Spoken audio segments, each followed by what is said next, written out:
a group of civil society stakeholders, healthcare experts, practitioners, Director General of AIMS, technical experts, and a few fellow MPs who are willing to accept my invitation to an annual closed-door discussion on the magnitude of the current crisis of toxic air quality across our country. The discussions in 2017, 2018, also this year, dealt not only with the current state of air quality, but also extended to deliberations on what we could possibly do as concerned citizens and as elected representatives to create and implement a national action plan on cleaning up our air. Since the inaugural meeting in 2017, this platform has brought together some of the most accomplished and experienced stakeholders on this issue of vital national importance, including for the first time this year, the Honourable Minister of the Environment, our good friend Sri Prakash Javadekar, who addressed this year's gathering in a comprehensive ideation of this government's strategies to address air pollution. I think we're on the right track, and I'm glad to see that the Honourable Speaker has taken this conversation forward at a time when it simply cannot be ignored anymore, because, I'm sorry this is the case, the issue of air pollution has simply so far, until this debate, so far not been given the due recognition it deserves, or even serious discussion within the walls of this august chamber. In the few times it has become a political hot potato, it's always in the few weeks before and after Diwali. In fact, just after Diwali is when the debate also peaks, as does the AQI. And the situation we have is focused on urban centers, is very often reduced to a Delhi-Punjab debate, and honestly that misses the larger point, that this is a national crisis, a perennial issue, not just in November, and it's a pan-Indian problem we must solve together. The 2017 State of the Global Air Report, there is one more last year, I've not seen it, published by the Health Effects Institute, revealed that since 1990, the number of ozone-related deaths in India has risen by 150%. Staggering figure. The economic implications of deteriorating air quality are ominous as well, with a 2013 World Bank study estimating that welfare costs and lost labor income due to air pollution cost the exchequer nearly 8.5% of India's GDP. So our GDP would be that much higher if we dealt with our air successfully.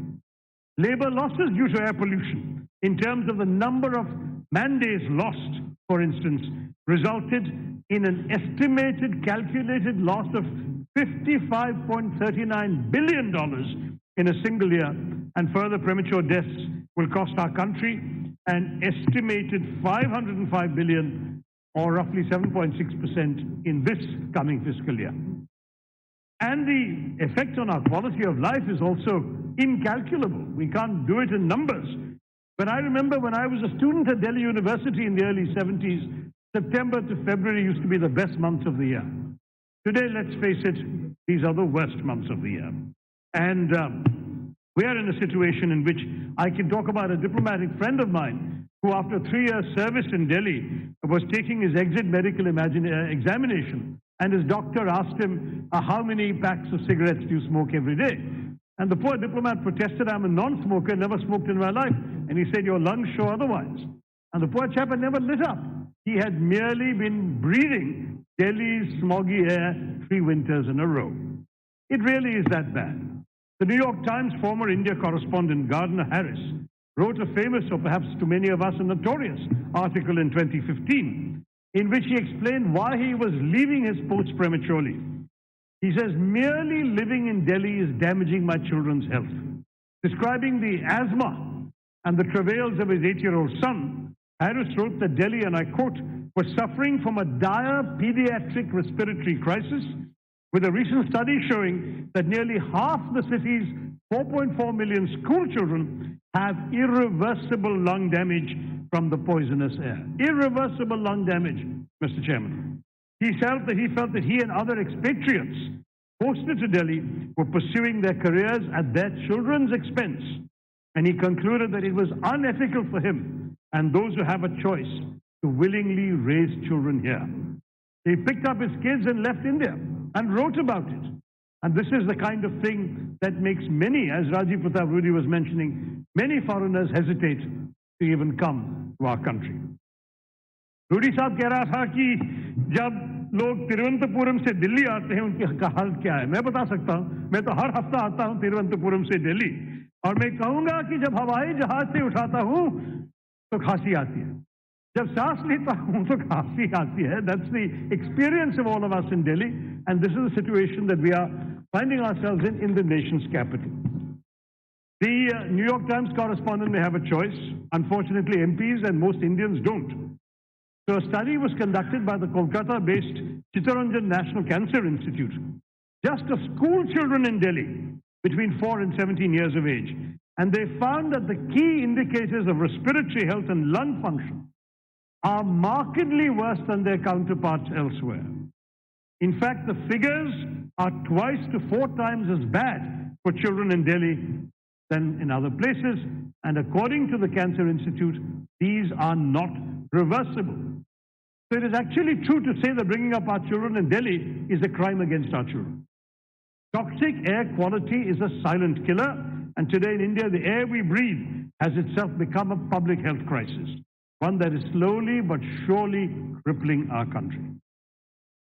But at the same time, this is not politics, because honestly, it's like what I've been saying for some time about our foreign policy. I always say there's no BJP foreign policy or Congress foreign policy, there's only an Indian foreign policy.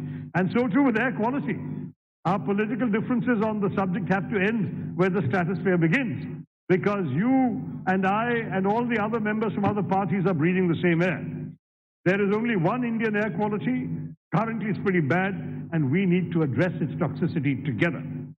It's a problem that can be addressed if the right kind of sustained campaign focuses on both short-term and long-term interventions on this issue. Take, for example, China's action. As recently as 2013, they had peak toxicity. They were higher than us. Beijing was worse ranked than Delhi. But with public scrutiny mounting in the wake of the Beijing Olympics, China formulated the National Air Pollution Action Plan, which imposed stringent controls on emissions, strict guidelines for air quality checks, and China's air quality strategy since, though it's still in an incipient stage, has made a lot of difference, and Beijing is no longer joining us or competing with us for the worst, most polluted city in the world. That's a valuable lesson we can learn. Of course, India is not China. We are a democracy where the smallest voice matters and where the means are as important as the ends. So we cannot have any compulsion or other methods that the Chinese use. But we can certainly see what worked there that we can borrow here. Today, somebody put on social media this picture of this video of this tower that they have in Beijing that soaks up the smog, converts it into carbon particles that are then compressed into diamonds. And if you buy a diamond ring, you're actually donating to cure the smog of Beijing. Now, if they can do that in Beijing, is there a possibility of doing it in Delhi? Worth finding out. I just feel we should explore what others have done. We don't have to reinvent the wheel. Now, India has, of course, shown commitment and willingness. The new National Clean Air Program is important, and as others have been saying, the involvement of the government in the Copenhagen Agreement, the Paris Agreement, and so on. But still, the pace of action at home, in terms of what we are all breathing, has been found wanting. Let's accept that our wealth of civil society stakeholders and technical experts have not been adequately consulted. There's been very limited public consultation by the government on the plan and its targets. The timing is also a matter of concern, because the plan was announced just as the previous government, that is the Modi government part 1, had just wound up its term. And there was immediately obviously no follow-up. We need to pick up the threads in now Modi part 2 or BJP part 2, NDA part 2 is what you probably want me to say, and actually resume concrete steps towards implementation. I think this discussion alone is not enough, Mr. Chairman. The minister should really come to the parliament and specify an action plan. The government and all of us must do this by such and such timeline. Only then will we actually make measurable progress. Making speeches we can all do, and that's what we are here to do. But we have to have concrete action. I do want to say that it is concerning that the national plan, as I have read it, has no legal measures incorporated within it to ensure accountability or penalize non-implementation, which will limit the effectiveness of the plan. If it was converted into an act, into a new National Clean Air Act, debated in Parliament and voted in Parliament, it would have the force of law. And that's something I strongly recommend to convey to his the Environment Minister. So just to summarize, the action plan, in my view, must be ambitious. It must bring in the best of tech-based innovation and interventions wedded with our age-old heritage of sustainable practice and, of course, conservation, because we have things worth conserving. We need to accept that our present infrastructure is insufficient. Even to monitor the scale of toxicity in air quality, we haven't done a great job. I know some of us have apps on our mobile phones that give us the AQI. But the fact is, in many parts of India, look at rural India, where the chula continues to burn out the lungs of citizens who have no affordable alternatives, or very few that they can afford to use. There is a problem even in rural India, not that we only suffer in Delhi. Second, the plan must be courageous in its guidelines. There must be tough deadlines and targets. And that I've already mentioned, so I won't repeat it. We must, of course, be conscious not to weaken the weakest in our society, farmers. Some have already spoken very emotionally about our farmers and how the burden should not be put on them because stubble burning is a cost-saving practice and so on. Well, the government has the money and the resources to give them a viable and cost-saving alternative. And in a diverse democracy like ours, we have to take all stakeholders along. Third, we must have a collaborative action plan. That is, we must bring together the best minds in our country. We must take the civil society on board, use our cutting-edge technical resources, the vast knowledge pool we are blessed to have. I must say that I've met many very impressive experts on the question of air quality who are frustrated that they can't even get an audience with the members of the executive dealing with this issue. I think it's important that we now work together in a collaborative spirit, and that's why I convened my roundtable all these years in order to create a platform that will strengthen these bridges, and I hope that Parliament can be the right forum to take it forward. Now, we all are realists. We know this is not going to change overnight or even in a year or two or even by the end of this Parliament in 4.5 years. But the fact is, we must sow the seeds of our campaign against toxic air now if we want to breathe better air when we come back, if we come back in the next session of Parliament. It is genuinely not too late.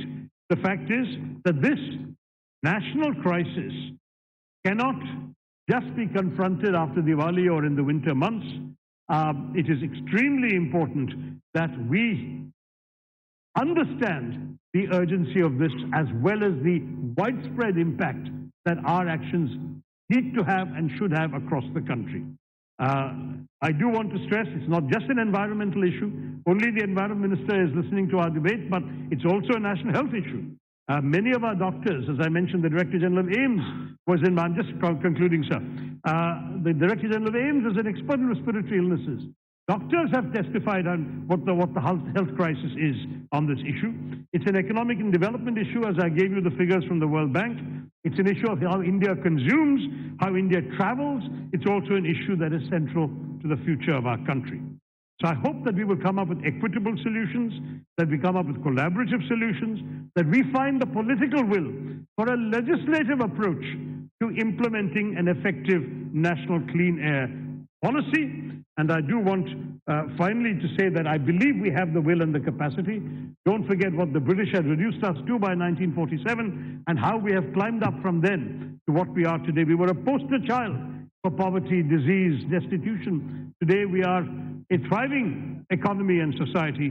We can find the same willpower to conquer this challenge of toxic air.